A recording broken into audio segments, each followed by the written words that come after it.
আসসালামু আলাইকুম এভরিওয়ান, সবাই কেমন আছেন? আশা করি ভালো আছেন। আমি নতুন একটা ভিডিও নিয়ে আবার চলে আসলাম। তো আমি চলে গেছিলাম নিউ মার্কেট গাউসিয়াতে। সেখানে আমার কিছু দরকারি কিছু ড্রেস ছিল, প্রয়োজনীয় কিছু ড্রেস ছিল যে আমি একটু ঘুরতে বের হব তার জন্য। তো আমি কয়েকটা ড্রেস আগের দিন দেখে গিয়েছিলাম, তো আমার ক্যাশে টাকা না থাকার জন্য আমি নিতে পারিনি।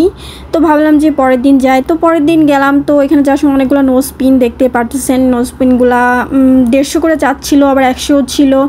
অবশ্যই এখানে আসলে আপনারা জানেনই, নিউ মার্কেট গাউসিয়াতে আসলে সবসময় জন্য দাম মোলামুলি করে নিতে হয়, তা না হলে তারা যে দামটা অনেক সময় যেটার দাম তার থেকে একটু বেশি বাড়িয়েই বলে, কারণ জানে যে আমরা আসলে দামাদামি করবই।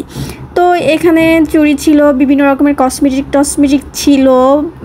তো আমি আসলে হেজাব পরি তো সবসময়, তো আমার আসলে জুয়েলারি আইটেম খুব কমই পরা হয়। চুড়ি আমার খুব পছন্দ এবং আমি রিং অনেক কিনি। রিং আমি অনেক পছন্দ করি, হাতের রিংগুলো আমার খুবই ফেভারিট। আর হচ্ছে আপনার যেটা বলে চুড়ি, এগুলো আমার সব কিনে রাখা হয় কিন্তু আমার পরা হয় না।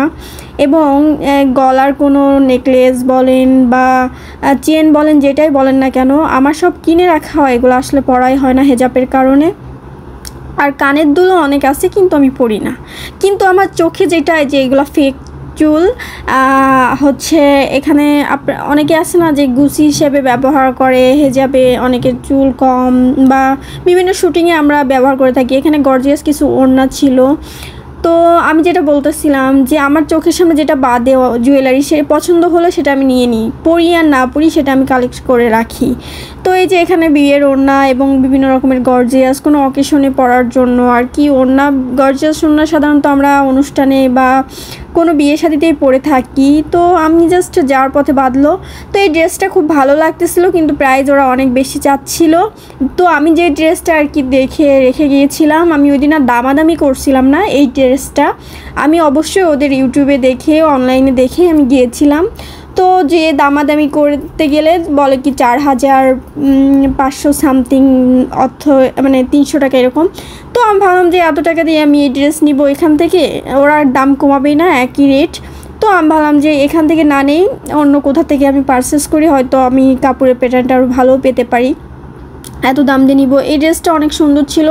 ওরা বলতেছিল, আমি যেটা দেখলাম আগেটা ওটা হচ্ছে আগানুর টাইপের বা সাদাবাহার যেটা বলে ওইটা। আমি এবার এই পাকিস্তানি এই ড্রেসটা দেখাইতে বলতেছিলাম বারবার যে আমাকে এই ড্রেসটা দেখান।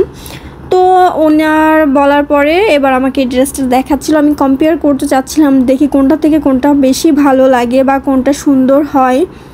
তো আসলে দুইটাই সুন্দর, দুইটার প্যাটার্নই দুই রকমেরই। তো এইটা আমার প্রাইসটা ঠিক মনে নেই, কারণ আমি বেশ আগে গিয়েছিলাম মার্কেটে, ভয়েস ওভার দিচ্ছি আমি আজকে, তো ভিডিওটা আগেই করা ছিল। তো আমার নেওয়া হয়নি এখানকার একটা ড্রেসও আমি নেইনি, দাম অনেক বেশি। আমরা স্টুডেন্ট মানুষ, আমাদের দ্বারা এত দামি ড্রেস নেওয়া সম্ভব না। তারপর আবার দেশের যে সার্বিক পরিস্থিতি মিলিয়ে আসলে আমরা এখন মানে মাঝামাঝি অবস্থানে আছি। তো তারপরে কী করলাম, আমার একটা যেহেতু বাসায় পরার জন্য একটা সুতির ড্রেসের দরকার ছিল, সেগুলোও দেখতেছিলাম।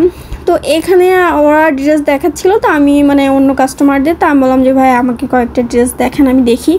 তো একটা দেখতেছিলাম, উনি নিজের থেকে এই ড্রেসটা আমাকে দেখাচ্ছিল। আমি বললাম না, এগুলো না, আমার একটু কালারফুল দেখান অথবা লাইট কালারের মধ্যে কিছু দেখান। তখন আমি একটা ড্রেস বললাম যে দেখাইতে, এই যে এখন বের করবে এই ড্রেসটা, না না উনি নিজেই সাদা ড্রেসটা আমাকে দেখাচ্ছিল। তো আমি বললাম যে মানে প্যাকিং করা ছিল, তো বুঝতে পারতেছিলাম না। তো এটা আসলে আমার কাপড়টা ভালো লাগেনি, আমি বললাম কি জাস্ট এমনি দেখে নিলাম। দেখতে পাচ্ছেন সিল্ক কাপড়ের পরে কেমন জানি জর্জেটও না, তার উপরে জরি কাজ। তো আমি এটার এই যে কি বলে এটাকে, অরেঞ্জ কালারটা দেখাইতে বলতেছিলাম। তো এইটাই আমি লাস্টে নিয়েছিলাম। আরেকটা ড্রেস দেখলাম, দেখার পর রেড মেরুন কালার দেখলাম, তার আগে এটা দেখে নিলাম।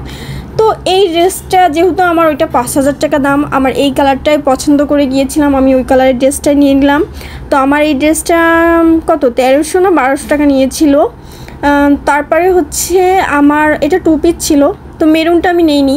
তো এখানে এবার আমি যেটা করলাম, বাসায় পরার জন্য ড্রেসটা নিয়ে নিয়েছিলাম সুতি। সবাই ভালো থাকবেন, আল্লাহ হাফেজ।